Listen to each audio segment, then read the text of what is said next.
On a bright, sunny morning, deep in a peaceful meadow, a little hare hopped joyfully between the tall green grasses. He felt so light, so fast, and so wonderfully free. Every leap was a burst of pure happiness, a dance with the wind. He was the king of his grassy kingdom, and nothing could possibly go wrong on such a perfect day. But hidden just behind a thick, leafy bush, a sly fox watched the happy hare with hungry, gleaming eyes. A low growl rumbled in his chest. Today, he thought to himself, I shall finally have a proper feast. With a sudden explosive movement, the fox leaped from his hiding spot, a blur of red fur and sharp teeth. Startled, the hare's heart pounded in his chest. A jolt of pure terror shot through him, and he sprinted away in a desperate panic. He ran with all his might, his powerful legs pumping like pistons. He zigzagged through thorny bushes and dodged around ancient trees, trying every trick he knew to escape the relentless predator hot on his heels. But the fox was cunning and determined.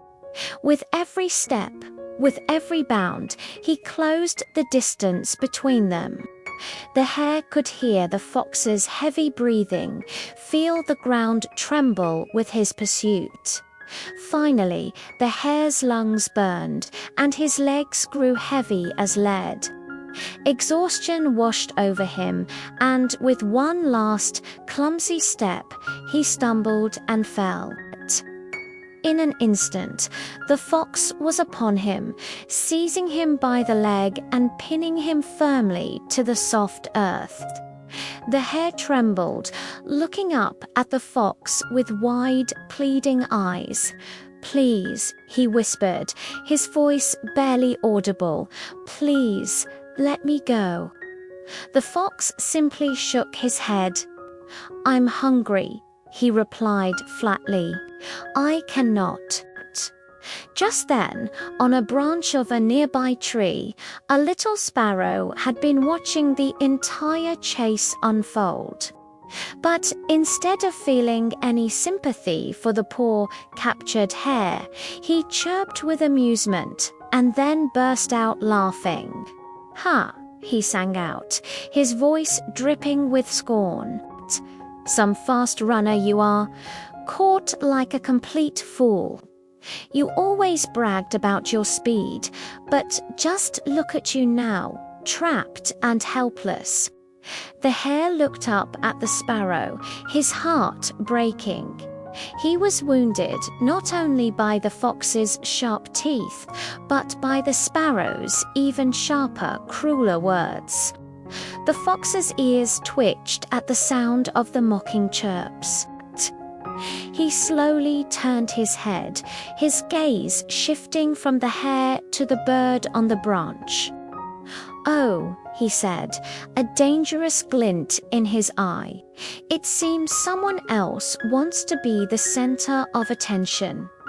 The sparrow immediately stopped laughing. A sudden chill ran through him. "Wait," he stammered, ruffling his feathers nervously. "I was only joking, but it was too late." Before the sparrow could even think to fly away, the fox launched himself upward with a powerful leap and snatched the shocked bird right out of the air. And so, in a tragic turn of events, both the boastful hare and the mocking sparrow met the very same fate that day. The story reminds us of a simple yet powerful truth. Those who laugh at the misfortune and suffering of others often forget that danger and trouble can find them just as easily. It's a lesson in humility and compassion, showing us that kindness is always a better choice than cruelty, for we never know when we might find ourselves in need of it. Thank you for watching. If you enjoyed this story, don't forget to like and subscribe for more.